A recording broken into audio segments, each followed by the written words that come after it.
Kalimera et bienvenue dans ce nouvel épisode de la MRH, mythologie, religion et histoire. Retour aux sources pour moi, ça fait effectivement quelques années que j'avais un peu laissé tomber cette MRH. On va maintenant faire bien plus simple qu'autrefois et simplement vous poser quelques questions sur les 3 thèmes. Vous laissez 4-5 secondes pour réfléchir à la réponse. Puis je vous donnerai la réponse. Et si vous êtes intéressé, à la fin de cette vidéo, vous pourrez aller avoir quelques renseignements complémentaires sur les différentes questions et réponses. Alors maintenant, la mythologie. Première question. Dans la mythologie égyptienne, quel dieu a été découpé en 14 morceaux par son frère ?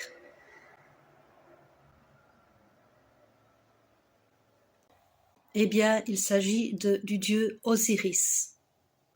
Deuxième question, toujours dans la mythologie égyptienne, selon le cycle des jours et des nuits dans cette mythologie, le char céleste est conduit par quel dieu au moment où il est à son zénith ? Il s'agit de Amon-Ra. Quelle est la déesse de la fertilité dans la mythologie nordique ? Il s'agit de Freya. Et enfin, quel objet du quotidien est associé à Pandore ? Il s'agit de la célèbre boîte, la boîte de Pandore. Maintenant, nous allons faire quelques questions, 3 en réalité, après les 4 sur la mythologie, 3 questions sur la religion. Vous êtes prêts ? Combien de voix y a-t-il dans le bouddhisme ? Il s'agit de 3 voix. Quelle fête religieuse juive est associée à la Pentecôte chrétienne ? Il s'agit de la Shavuot.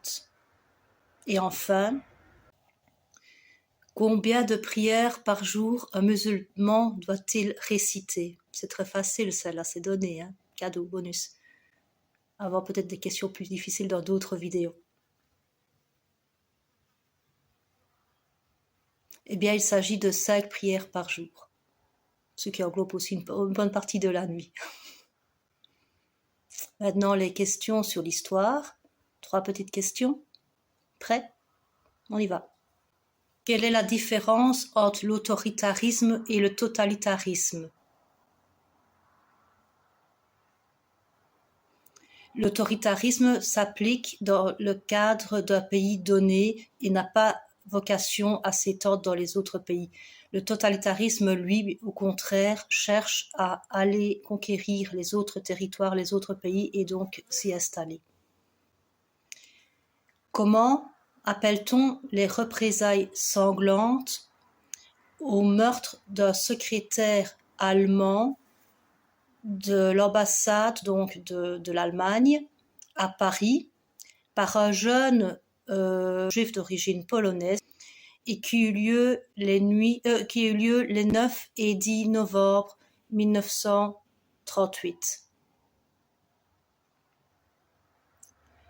Ces représailles s'appellent la nuit de cristal.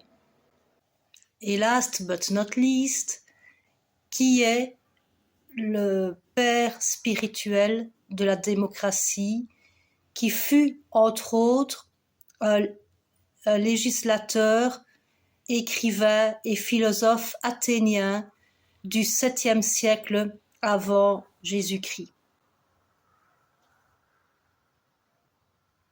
Il s'agit de Solon,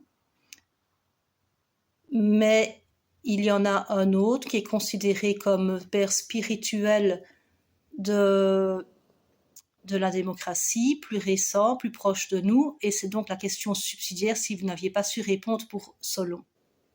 La voici, la question subsidiaire, qui est vraiment la toute dernière, et puis après j'embrayerai sur quelques explications complémentaires si ça vous intéresse, sur certaines des questions-réponses que je viens de vous donner. Alors, un Français qui sépara dans son livre, en tout cas dans son écrit, L'Esprit des lois, l'État en 3 unités distinctes, à savoir le pouvoir législatif, exécutif et judiciaire. Ça, c'est aussi quelqu'un qui est considéré, dans les temps plus modernes, comme un père spirituel de la démocratie. Mais il y a une troisième personne aussi, un écrivain français célèbre. Qui est-il, ce père spirituel de la démocratie? 1, 2, 3, 4, 5. Pour ce qui est de l'écrivain de l'Esprit des lois qui a séparé l'État en 3 pouvoirs, il s'agit de Montesquieu. Et pour ce qui est de l'écrivain français célèbre, il s'agit de Rousseau, Jean-Jacques Rousseau. Alors ne vous tracassez pas trop si vous n'avez pas su répondre à trop de questions. Moi-même, en préparant ceci, j'ai dû aller rechercher des données et je savais vraiment que 5 réponses. Pour ce qui est des autres, il y en avait, je m'étais trompée, j'étais un petit peu à côté de la plaque, ma mémoire m'avait un peu faussé compagnie. Et puis voilà, donc, puis il y en avait que je savais vaille que vaille. Et en vérifiant, je me suis dit, ah ben zut, par exemple la nuit de cristal, quoi, j'étais un petit peu à côté de la plaque, je ne savais plus très bien quel était l'événement en question. Et d'ailleurs, je crois que je savais même pas que c'était le meurtre d'un secrétaire allemand, quoi. Mais je connaissais le terme. Voilà. Donc maintenant, place à quelques digressions. En ce qui concerne la toute première question de mythologie, donc le dieu Osiris, époux d'Isis, qui a été découpé en 14 morceaux par son frère jaloux, le dieu Seth. En effet, une fois que ce dieu, qui est aussi par ailleurs associé à la fertilité dans la religion, dans la mythologie égyptienne, une fois que ce dieu a été découpé par son frère jaloux Seth, eh bien Isis a été un petit peu aux 4 coins de l'Égypte rassembler les morceaux pour les faire, pour les rassembler, oui, et donc reformer son époux. Et suite à ça, eh bien, il est devenu le dieu égyptien de la fertilité notamment. Et effectivement, dans le panthéon de la mythologie égyptienne, Osiris et Isis sont 2 dieux majeurs. Seth, c'est un méchant. Voilà. Je ne vais pas les faire tous, hein, je ne vais pas repasser en revue les 10 questions-réponses. Maintenant, je passe directement dans la mythologie à la dernière question sur la mythologie. L'histoire est belle car au début de l'humanité, Pandore avait ouvert une boîte, un cadeau sur Terre par les dieux, et elle n'aurait pas dû l'ouvrir, bien entendu. Et se sont échappés de cette boîte des tas de choses moches, des calamités, la guerre, les disputes, les trahisons, tout ce que vous voulez de mauvais, de négatif. Et c'est depuis ce moment-là, quand Pandore a ouvert la boîte, que sur Terre, il y a des choses mauvaises qui se passent, selon la mythologie grecque. Mais l'histoire dit que Pandore, effrayé, a vite refermé la boîte, peut-être un peu trop tard, car malheureusement trop de choses mauvaises se sont échappées. Donc nous connaissons beaucoup de mauvaises choses. Mais l'histoire est belle parce que qu'est-ce qui est resté dans la boîte? L'espoir.